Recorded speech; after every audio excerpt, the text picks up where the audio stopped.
Hello, welcome to Simple Answers. In this video, I'll be showing you how to see favorite friends on Facebook or where is the favorite section on Facebook. The first thing you will need to do is go into Facebook. Then you're going to tap on the three dashes in the bottom right hand corner. And if you're on an Android device, you'll tap on the three dashes in the top right hand corner.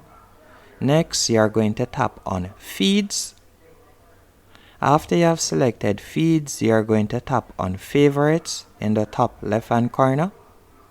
Then you are going to select Manage Favorites. And here at the top, you will see the persons or the friends that you have added as your favorites on Facebook. And that's it. Hope you found this video helpful and informative on how to find favorites on Facebook.